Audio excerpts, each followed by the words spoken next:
kembali kami meletakkan seluruh hati kami di hadapan Tuhan.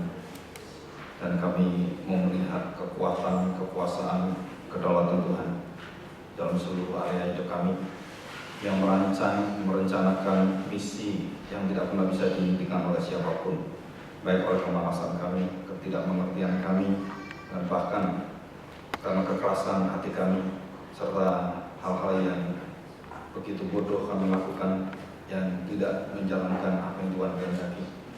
Kami berdoa biarlah kami diarahkan kembali, disegarkan, dan oleh kuasa firman kami dibalikkan seluruh arah hati dan juga tujuan hidup kami. Dan kami mengerti Tuhan, pemutusan yang memberikan misi dan juga penyampaian kebenaran adalah satu kemutlaqan dan tidak akan bisa ditawar oleh siapapun, dan bahkan oleh setiap orang yang sudah dipanggil oleh Tuhan, dipilih oleh Tuhan, ditetapkan, dibenarkan, dikuduskan, dan dimuliakan oleh Engkau Tuhan. Pasti orang-orang seperti ini adalah orang mencintai Engkau, mencari wajah-Mu setiap hari, setiap saat, di dalam setiap kehidupannya, setiap detik, setiap perjalanan, setiap nafas. Tuhan, kami tahu kemuliaan menguasai seluruh hidup kami. Kami bersyukur di hadapan-Mu karena kasih setia Tuhan tidak pernah meninggalkan kami. Pimpinlah kami Tuhan. Kami serahkan hati kami dan seluruh pendengaran kami, pengertian kami, dan perasaan kami ditaklukkan dalam firman. Di dalam nama Tuhan Yesus kami serahkan doa kami. Amin. Ya, saudara, minggu kemarin ada satu hal yang saya tekankan tentang kebutuhan atau segenap dan tidak bisa sepotong-potong. Nah, saya baru ke toko buku Kalam Hidup. Terus ada yang saya singgung tentang Dynamic Churches International atau IDMC yang ada di Singapura, itu sudah diterjemahkan. Ya, saya juga kaget juga tadi ya. Jadi ada, kalau nggak salah, 6 buku ya. Dan ini dipakai oleh beberapa gereja-gereja ya. Yang saya dengar di Bandung itu ada beberapa gereja, dan di Indonesia ada puluhan gereja yang pakai ini. Nah, ini dasar-dasar yang dinamis. Dia mempunyai metode adalah pribadi ke pribadi. Jadi IDMC Singapura ya. Dan jemaatnya berlipat-lipat diberkati Tuhan dengan luar biasa. Jadi dari jemaat yang cuma berapa ratus orang sekarang sudah ribuan orang dengan cepat sekali ya. Dasar-dasar yang dinamis, penginjilan pribadi ke pribadi atau misi pribadi ke pribadi. Jadi ini ada intinya gereja. Kalau saya baca di dalamnya, tadi saya baca, ini tentang kehidupan baru, ya. Terus kemudian bagaimana hidup baru itu penuh kuasa, penuh kemenangan, bersaksi, terus hidup yang berimbang dengan kuasa firman Tuhan. Nah, ini ada semacam pemuritannya gitu ya. Terus pemuritan yang dinamis, ini buku pegangannya ini, mereknya Dynamic Churches International Singapura.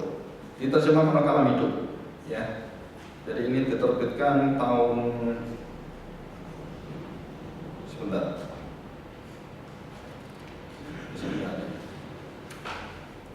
2013, jadi 2014 awal. Jadi ini baru setahun, ya. Nah, buku yang lain adalah buku pegangan, materi pelatihan untuk para pelatih sama. Terus catatan pemuritan, ini catatan pemuritan yang eksplosif. Nah, ini memakai kata eksplosif. Jadi mirip dengan evangelism explosion, ya, eksplosif. Terus penginjilan dinamis yang sama juga pribadi-pribadi. Saudara, ini tadi dasar-dasar, kalau ini penginjilannya, ya. Nah, saya baru baca 2 buku. Jadi tadi saya ke sana, dan dasar-dasarnya mirip dengan teologi sistematika. Jadi siapakah manusia, apa itu dosa, sama persis sebenarnya ya, cuman diolah dengan cara-cara yang lebih sesuai dengan orang-orang Singapura. Dan ini dipakai oleh beberapa gereja, dan yang saya tahu sudah merambah ke hampir beberapa puluh kota di Indonesia gitu ya, karena banyak yang datang ke sana.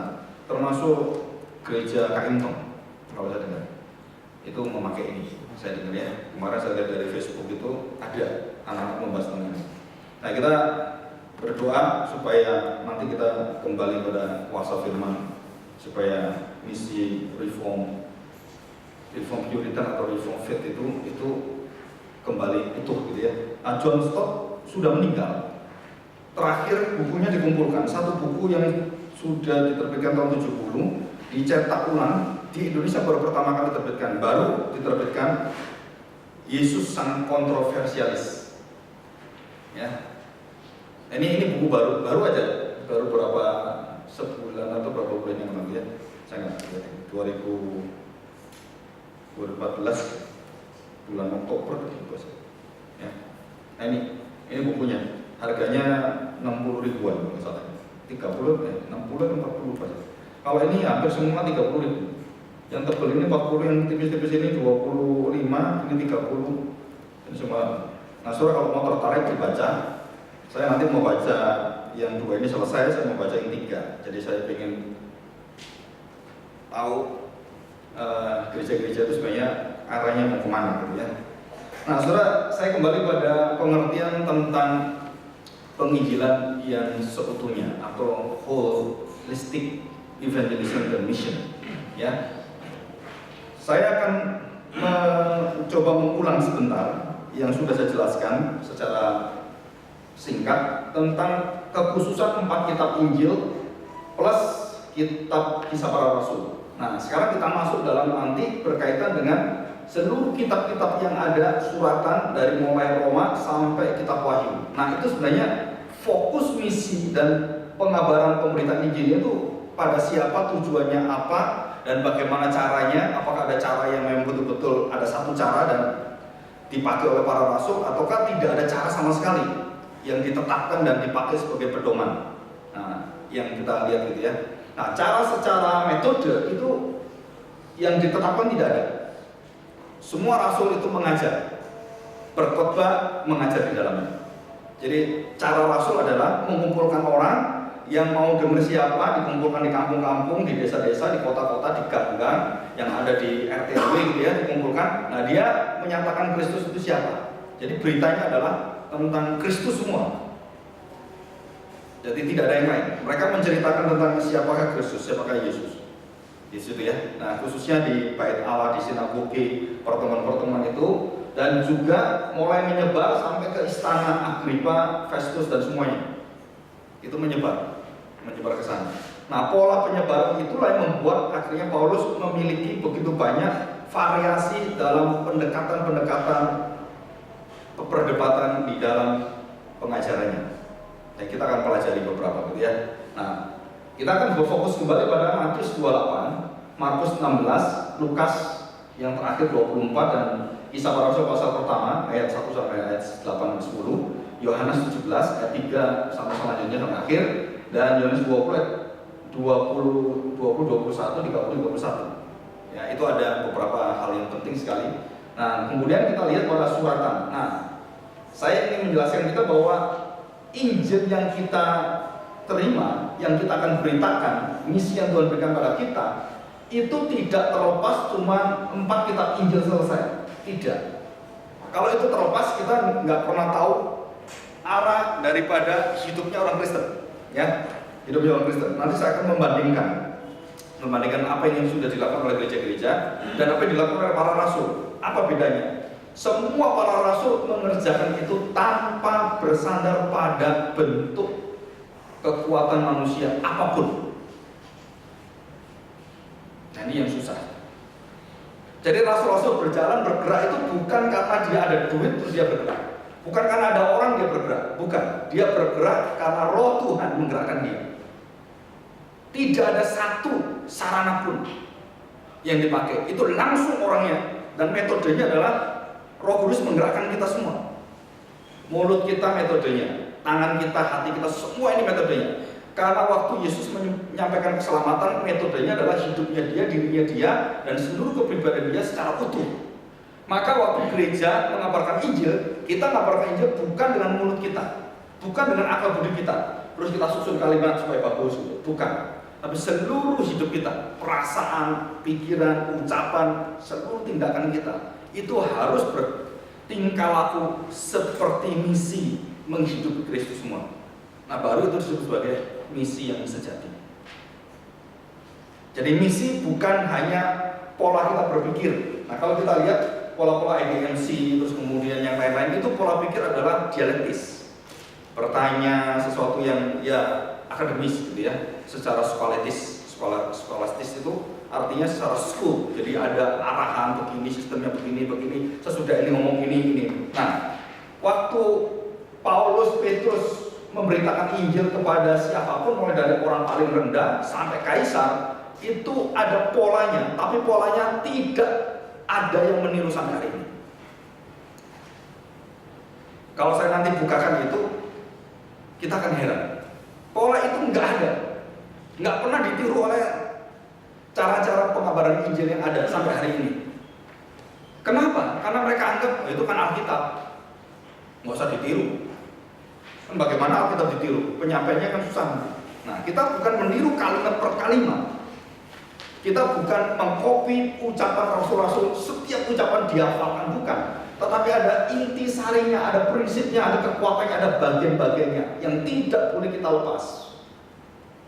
Nah, itu dikatakan sebagai metodenya adalah teaching and preaching. Jadi learning atau studying. Jadi seumur hidup kita mengabarkan Injil bermisi, itu seumur hidup kita. Maka ada satu kebaikan dari catatan yang ada dari buku ini, IDMC, ada sesuatu yang bagus sekali. Dia mengatakan mengabarkan Injil masuk dalam satu gereja itu adalah seumur hidup. Jadi kita nggak bisa lepasin. Dan tidak mungkin ditangani oleh satu orang, nangani 10-12 orang, tidak mungkin. Maka dia menganjurkan satu orang, tangani satu orang aja. Jangan muluk-muluk. Wah, kita mau gabungin orang-orang, memberi kekuatan atau mendorong mereka. Itu semua omong kosong menurut mereka. Nggak ada gunanya. Kalau saudara nggak percaya, saudara melayani di gereja manapun, saudara akan lihat orang-orang yang luar biasa adalah orang-orang yang punya ikatan yang luar biasa di dalam kebenaran. Karena terikat dengan kebenaran, maka pekerjaan pelayanan itu secara otomatis keluar buahnya, keluar hasilnya, dan tidak bisa diarahkan terus dibuat-buat, nggak bisa. Karena rasul-rasul juga semua tidak memakai cara-cara itu. Nah, sedangkan gereja-gereja itu memakai cara itu. Ya, terus bedanya apa, Pak? Hasilnya. Jadi kalau kita tidak memakai hati Tuhan, cara Tuhan, dan betul-betul kerinduan Tuhan, saudara ngerjakan yang menurut pikiran manusia, hati manusia, maka hasilnya akan beda. Yang satu dikenal Tuhan, yang satu tidak dikenal Tuhan. Mungkin secara hasil manusia bisa ini lebih besar, lebih banyak jemaatnya, jangkauannya. Ini lebih sedikit, malah yang sedikit ini menyenangkan hati Tuhan. Kalau sungguh-sungguh, yang banyak ini tidak menyenangkan hati Tuhan. Bisa seperti itu? Sangat bisa. Bukan berarti kalau banyak juga salah semua, bukan. Kalau dia benar-benar dibangun berdasarkan kuasa firman itu, Kristus sebagai fondasinya, maka orang semakin banyak datang, orang semakin rindu hidup seperti Kristus. Nah, itu misinya dia semakin luar biasa di situ. Nah, waktu digerakkan oleh ini ya, gereja Dynamic Churches ini, saudara pastornya kalau nggak salah Raymond namanya. Nah, itu memiliki satu hati ketetapan dan dia menjalankan itu. Dan dia mengatakan, who will follow me? Mengatakan itu. Yang nggak follow me, silakan pergi. Langsung dia ngomong. Kalau ini tidak diarahkan, nggak bisa. Nah, orang-orang Singapura diberikan kata-kata seperti itu, mereka tahu benar. Jadi kalau saudara pergi ke Singapura, kerja ke Singapura, ikut satu bos, terus sudah sembarangan, pasti dibuang. Harus nurut satu arah. Nah, bagi orang-orang di Singapura, pola-pola seperti ini itu sangat bisa dan sangat mungkin dan membuahkan kekuatan yang luar biasa. Betul, tapi waktu kita bawa itu di situasi kondisi seperti Afrika, Indonesia, terus kemudian ada di daerah-daerah yang seperti Myanmar gitu ya, yang Asia, Afrika itu. Saudara, itu kemudian sangat berbeda. Kenapa? Karena mereka berdasarkan relasi, bukan berdasarkan disiplin. Nah, ini kelemahan. Jadi apakah nanti bisa diterapkan? Saya percaya nggak bisa. Prinsipnya bisa, tapi metodenya nggak bisa. Kenapa? Karena firman Tuhan mengatakan nggak ada metode lain. Tidak boleh satu metode di sana dipakai di sini, terus semua dunia pakai. Gereja-gereja pakai satu metode, terus kemudian niru semua. Nggak bisa. Kenapa nggak bisa? Karena setiap tempat lokal gereja adalah unik di hadapan Tuhan. Finalitas Kristus juga menciptakan finalitas gereja lokal masing-masing. Yaitu satu keyakinan Rasul Paulus. Jadi gereja Efesus unik sekali. Gereja Kolose sangat unik. Jadi waktu Paulus menyampaikan Kristus pada Kolose, menyampaikan Kristus pada Efesus, beda semua. Tapi kalau kita lihat intinya yang diberitakan itu sama persis. Sama. Nah, kita mau belajar intinya ini. Kalau ini tidak ada, tidak pernah diberitakan, tidak pernah kita kabarkan, ya kita gereja tanpa Kristus. Mungkin pengajarannya bisa bagus, tapi nggak ada orang mau hidup seperti Yesus. Mungkin penginjilannya luar biasa, mungkin buka-buka pos banyak sekali, tapi coba aja, nggak ada yang pernah mau hidup seperti Kristus. Betul-betul militan seperti Kristus, nggak ada. Nah, kalau itu tidak ada, berarti apakah itu gereja pengikut Kristus? Atau disebut orang Kristen? Orang Kristen artinya pengikut Kristus. Betul ya? Kita ini Kristen toh? Kristen itu pengikut Kristus. Ya, kenapa kita nggak ikut sampai ini? Aneh ya? Pendeta-pendeta dari Puritan mengatakan, when you know all about Christ, saudara, kita akan terkejut sekali. Kenapa? Oh, dia katakan, apa yang kau belum pikirkan sudah disediakan semua oleh Tuhan. Kebaikan-kebaikan Tuhan itu, membanjiri kita, nggak pernah bisa kita jelaskan. Sampai apapun yang ada, itu semua adalah membangun satu kemuliaan yang Tuhan berikan pada kita. Setelah itu kalau diperdalam lagi, maka kita melihat apa yang ada di dalam hati orang-orang seperti Luther, terus kemudian Edwards, terus kemudian bapak-bapak gereja itu, apa yang ada dalam hati mereka, siapakah pusat iman mereka. Itu dari bacaan dan tulisan begitu jelas. Luther mengatakan pusat daripada pengajaran dia, teologi dia adalah teologi of cross. Itu Luther. Calvin pusatnya adalah Christ is our imam besar, the high priest. Itu Calvin. Maksudnya itu jelas sekali. Kenapa? Karena hampir 2/3 bukunya membahas tentang Yesus sebagai imam, sebagai penebus, dia mati, nah itu dibahas semua. Jadi pusat daripada seluruh bukunya Calvin, bukunya Luther, Dietrich Bonhoeffer, wah saudara, kalau saya ngomong bisa ratusan tokoh-tokoh Alkitab nggak bisa habis. Mereka betul-betul mengerti Kristus. Nah sekarang kita pelajari dengan lebih singkat ya, dan juga saya tekankan yang kelima. Nah saudara, ada perkataan kelima itu adalah bait Allah. Nah saudara jangan lupa, jadi tujuan daripada seluruh pengagungan Kristus itu adalah supaya pemerintahan Kristus itu tinggal di dalam seluruh area bumi dan seluruh isinya. Dan itu disebut sebagai the temple of the Lord. Bisa ngerti? Jadi setiap orang Kristen yang mengangkat mata dan memuja dia, mengagungkan dia, dia siap sebagai batu bait Allah untuk Kristus. Jadi hatimu adalah bait Allah. Dan disitulah Paulus mengatakan tidak ada dasar yang lain yang bisa mendasari seluruh pelayanan kita, misi kita, pengajaran kita, kecuali satu dasar, yaitu Yesus. Dasar satu-satunya, the foundation alone, dan tidak ada yang lain.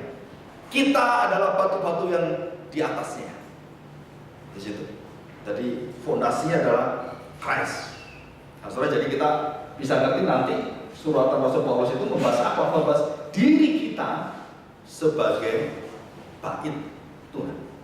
Rupa kita sebagai rupa Kristus. Hidup kita hidup Kristus.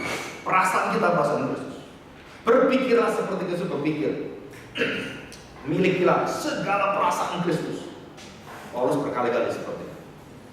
The mind of Christ, the feel of Christ, the passion of Christ.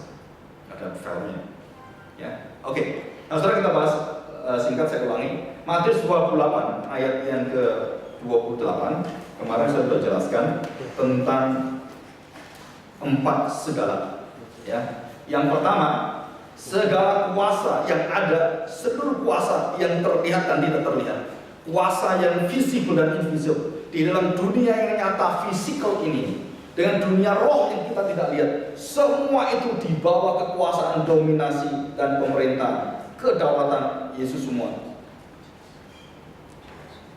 Nah, saudara, kalau kita percaya ini, berarti siapa yang bisa melawan kita? Masalahnya adalah Betulkah kita beriman seperti itu? Ini problem dalam diri kita. Yang kedua, saudara, segala bangsa. Jadi semua orang berpikir bahwa waktu dia memiliki Kristus, dia harus membagikan Kristus bukan hanya untuk satu bagian manusia atau satu suku saja. No. Dia harus berpikir Kristus mencintai segala bangsa. Setiap manusia punya hak mendengarkan Injil. Mulai dari status yang paling bawah orang miskin sampai orang paling kaya. Saudara, jangan pernah sungkan memberitakan Kristus kepada orang-orang kaya. Di situ, tukang pajak aja kalau datang ke rumah orang kaya takut ya. Kenapa? Karena yang keluar anjingnya dulu. Mau nagih pajak itu gimana nagih? Anjingnya banyak katanya. Nah itu sudah ketakutan. Nah kita nggak usah takut dengan orang kaya, orang miskin juga jangan kita menghina mereka. Beritakan juga sama. Ya di mana dia ketemu Tuhan menggerakkan hati saudara, Roh Kudus bekerja, saudara beritahukan tentang nanti ada hal-hal yang harus saudara beritakan, ya pola-polanya. Nah, yang ketiga, saudara dikatakan di sana segala ajaran yang kuperintahkan. Nah, disinilah kita bertemu dengan satu kekuatan. Barang siapa gereja yang tidak mengajarkan apa yang diperintahkan diajarkan oleh Kristus, berarti itu bukan gereja Kristus. Walaupun nama gerejanya gereja Kristus Tuhan, gereja Kristus Yesus, tapi di dalamnya tidak ada Kristus. Kenapa? Karena mereka tidak pernah memberitakan Kristus. Berita kenapa saya dengar dalam doa berkat kan ada nama Yesus betul, tapi engkau tidak pernah menjelaskan perintah-perintahnya dan ajaran-ajarannya. Oh iya Pak, kami pernah dengar Pak, kami ada seminar Pak. Berapa tahun? Ya 2-3 kali Pak, paling banyak 3 kali. Hanya seminar. Apakah itu bisa membuat engkau dipenuhi oleh Kristus?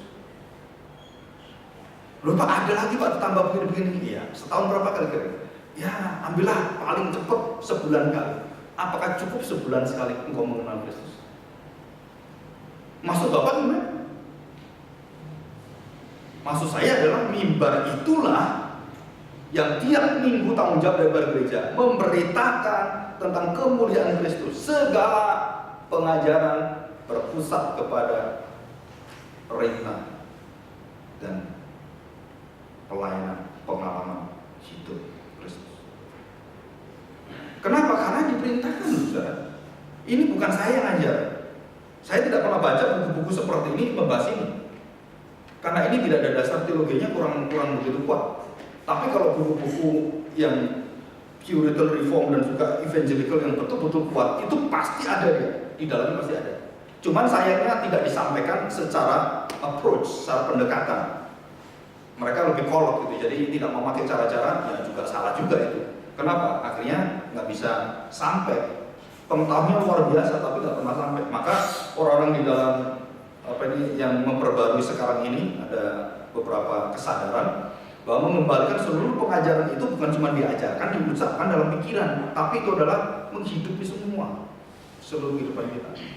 Mulai dari anak kita, bagaimana mengajak anak bertemu dengan Allah, menyembah Dia setiap hari. Kalau dia kesulitan, dia menyebut nama Tuhan, berdoa pada Tuhan. Kalau dia berbohong, dia berlutut minta ampun pada Tuhan. Saudara, pernah nggak saudara ngajar seperti itu pada anak kita? Salah, itu minta ampun Tuhan. Joel Beeke mengatakan satu pengalaman pertobatan dia, dan saya terharu sekali. Waktu dia dalam kondisi tanda petik melawan papanya, wah kepingin bebas gitu ya, terus dia mengatakan, kamu harus hold down and you have to pray. Apakah itu permitted by the Lord or permitted by you? Doa kamu. Akhirnya dia benar-benar berdoa. Dalam perjalanan doa, dia sudah tahu salahnya. Dan waktu dia berdoa, dia nangis. Dia mengatakan sulitnya keluar dari keinginan daging. Sama dengan kita. Saudara, keluar dari cara duniawi itu, saudara, kalau tidak ada kuasa Roh Kudus dan firman di dalam kita, nggak bisa, saudara, mustahil. Karena nggak bisa kekuatan kita. Ya, nah ini satu pengalaman. Jadi segala yang kuperintahkan, dalam ayat yang ke-20, dan ajarlah mereka melakukan segala sesuatu yang telah kuperintahkan kepadamu, dan ketahuilah aku menyertai kamu senantiasa sampai akhir zaman. Jadi jaminan daripada Tuhan Yesus penyertaannya seperti dia menyertai Musa, seperti dia menyertai Abraham, dia menyertai Yosua, dia menyertai nabi-nabi, dia juga menyertai setiap kita di sini. Sama persis, kuasa jaminan sama semua. Masalahnya beriman dan kita di sini. Kenapa nggak bisa beriman? Karena kekuatan dunia, kekhawatiran dunia itu ada dalam pikiran kita. Kenapa kita nggak bisa melangkah? Karena alasan-alasan banyak. Tapi kalau saudara taat Tuhan, berikan aku ketaatan, aku melangkah. Saudara pasti akan tahu. Begitu saudara melangkah, laut itu langsung sungai terbuka. Tapi kan kita nggak mau taat melangkah. Coba melangkah, langsung sudah tahu, damai sejahtera mengalir luar biasa dalam roh kita. Yang pernah alami seperti itu pasti mengerti betul apa yang saya jelaskan. Kalau di dalam Tuhan itu begitu kita taat pada Tuhan, kuasa damainya itu melebihi daripada apapun. Kesenangan hati jiwa, luar biasa ya, nggak bisa diungkapkan. Nah yang keempat adalah segala waktu. Nah saudara perhatikan ya, kekuatan kekuasaan diberi jaminan. Wah diberikan, ini loh, aku sudah punya kuasa dalam segala sesuatu. Aku mengutus engkau, pergilah. Suruh pergi kita. Lalu kemudian apa yang diminta oleh Tuhan? Tuhan meminta kepada orang-orang, pergilah, jangan pilih-pilih bangsa, segala bangsa, dan jangan pilih-pilih tempat, segala ujung-ujung bumi. Nah itu kisah para rasul. Dan bukan hanya ujung-ujung bumi, sampai ke ujung-ujung hati manusia, dari timur ke barat. Jadi penginjilan kita selama kita mengabarkan Injil, kita selalu melihat apa? Secara fisikal. Oh ya, ayo ujung-ujung dunia. Di mana itu? Oh di sana, di sana. Padahal di sebelahmu, anakmu sendiri itu masih di timur. Oh kita khotbah kemana-mana, anakmu masuk neraka. Nah di timur itu adalah orang-orang di sekeliling kita yang tersesat, yang tidak mau hidup seperti hidup Tuhan. Nah itu adalah orang-orang di dalam gereja, lebih tepatnya, yang hidupnya tidak mau berpola seperti Kristus. Dan itulah tangisan. Ada satu tulisan Banjen, saudara yang mengatakan, perasaan waktu kita percaya pada Tuhan dengan sukacita yang begitu limpah, begitu sukacita, dengan pada saat yang sama ada persamaan juga. Waktu dia mengatakan kesedihan yang luar biasa melihat orang-orang yang tidak mau menerima. Jadi sukacita yang kekal itu sama dengan tangisan yang kekal untuk orang-orang yang tidak pernah bisa terima Tuhan, yang keras kepala, tegar tinggi. Dan itulah tangisan dari Tuhan Yesus waktu di Yerusalem. Dia menangis di Yerusalem. Engkau dibuang Yerusalem, engkau dihancurkan Yerusalem, seluruh hidupmu dikepaskan Tuhan. Saudara, Yerusalem itu bukan kota suci lagi, dihancurkan total, dan seluruh kebanggaan ibu kota dan tempat seperti orang Islam seperti di Mekah, kan? Itu yang paling diagungkan Allah, dihancurkan oleh Tuhan. Saya tidak tahu kapan semua penyembah berhala ataupun penyembah agama-agama itu satu persatu hancur satu-satu. Kita tidak tahu. Di Nepal, kuil-kuil sudah hancur semua. Di Indonesia, Borobudur juga ambruk semua. Penataran ambruk semua. Sudah kena gempa semua. Apa yang dipertahankan manusia? Dan saya mendengarkan ada serangan-serangan yang akan dilakukan kepada Saudi Arabia. Dan mereka, kalau kuat, dia akan serang pusat ke agama. Saudara coba lihat, apa yang dipertahankan manusia? Tuhan mengatakan, aku akan hapuskan semua itu. Terus bagaimana dia hapuskan? Aku bangun Yerusalem baru, kerajaan baru, umat yang baru. Nah itu, jadi jelas sekali bahwa segala waktu, tempat, kuasa begitu sempurna, bangsa-bangsa semua disatukan oleh Tuhan dan dijamin oleh Tuhan. Dan bukan hanya yang kasat mata, hanya tempat-tempat secara fisik, secara geografis, atau secara peta yang kita lihat, tetapi ada peta